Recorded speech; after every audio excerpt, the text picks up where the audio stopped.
कानपुर में कुख्यात भूमाफिया अखिलेश दुबे की दबंगई का एक और सनसनीखेज मामला सामने आया है। इस बार आरोप लगाने वाले हैं भाजपा नेता और अधिवक्ता मनोज सिंह, जिन्होंने पुलिस आयुक्त अखिल कुमार से मिलकर अखिलेश दुबे और उसके गुर्गों के खिलाफ कठोर कार्रवाई की मांग की है। मनोज सिंह ने दावा किया है कि एक प्लॉट विवाद के चलते उन्हें झूठे मुकदमों में फंसाने की साजिश रची जा रही थी, साथ ही उन्हें जान से मारने की धमकियां भी दी जा रही थी।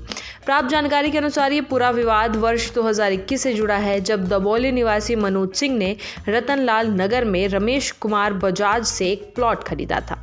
यह संपत्ति मनोज सिंह ने अपनी पत्नी के नाम बैनामा करवाई थी। संपत्ति बेचने से पहले रमेश कुमार बजाज ने अपने बेटे विपिन बजाज को संपत्ति से बेदखल कर दिया था। इतना ही नहीं, रमेश ने विपिन और उसकी पत्नी रितिका के खिलाफ कानूनी कार्रवाई करते हुए मुकदमा भी दर्ज करवाया था। मनोज सिंह का आरोप है कि प्लॉट की रजिस्ट्री होने के बाद विपिन बजाज इस सौदे से नाराज हो गया और उसने भूमाफिया अखिलेश दुबे से हाथ मिला लिया। इसके बाद मनोज पर दबाव डालने की प्रक्रिया शुरू हुई। मनोज के मुताबिक विपिन और उसके गुर्गे लगातार उन्हें धमकाने लगे।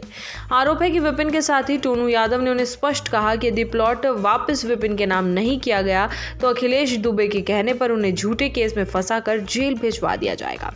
मनोज सिंह ने जब इस दबाव के आगे झुकने से इनकार कर दिया तो वर्ष 2023 में उनके खिलाफ गोविंद नगर थाने में एक मुकदमा दर्ज करवाया गया। आरोप लगाया गया है कि उन्होंने धोखाधड़ी और कूट रचित दस्तावेजों के आधार पर प्लॉट खरीदा है। हालांकि पुलिस द्वारा की गई जांच में इस आरोप की पुष्टि नहीं हो पाई और अंततः मामले में एफआर यानी अंतिम रिपोर्ट लगाकर केस को बंद कर दिया गया। इस सब के बावजूद मनोज सिंह को धमकियां मिलती रही।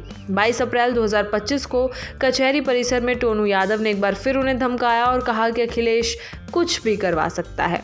उसी दिन दीनू उपाध्याय नामक व्यक्ति ने उन्हें सिविल लाइन स्थित उदय सेंगर के आवास पर बुलाया। वहां पर फोन कॉल के माध्यम से अखिलेश दुबे ने मनोज सिंह को धमकाते हुए कहा कि यदि प्लॉट का स्वामित्व विपिन को नहीं सौंपा गया तो उनके खिलाफ ऐसा मुकदमा दर्ज करवाया जाएगा कि जेल से बाहर निकलना मुश्किल हो जाएगा। इस पूरे मामले को गंभीरता से लेते हुए पुलिस आयुक्त के स्टाफ अधिकारी राजेश पांडे ने पुष्टि की कि मनोज सिंह की शिकायत एसआईटी को सौंपी गई है और जांच के आधार पर कार्रवाई की जाएगी।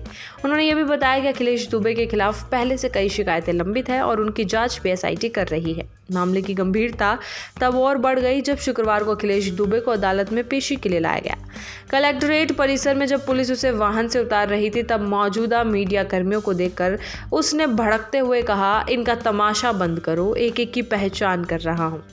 ये बयान कैमरों में रिकॉर्ड हो गया, जिसके बाद पुलिस प्रशासन ने इसे गंभीरता से लिया और खुफिया इकाई से इस पर तत्काल रिपोर्ट तलब की है। सूत्रों की माने तो अखिलेश दुबे के खिलाफ पहले भी कई संगीन धाराओं में मुकदमे दर्ज हैं, लेकिन उनके राजनीतिक संपर्कों और दबंग छवि के चलते अब तक उस पर सख्त कार्रवाई नहीं हो पाई थी।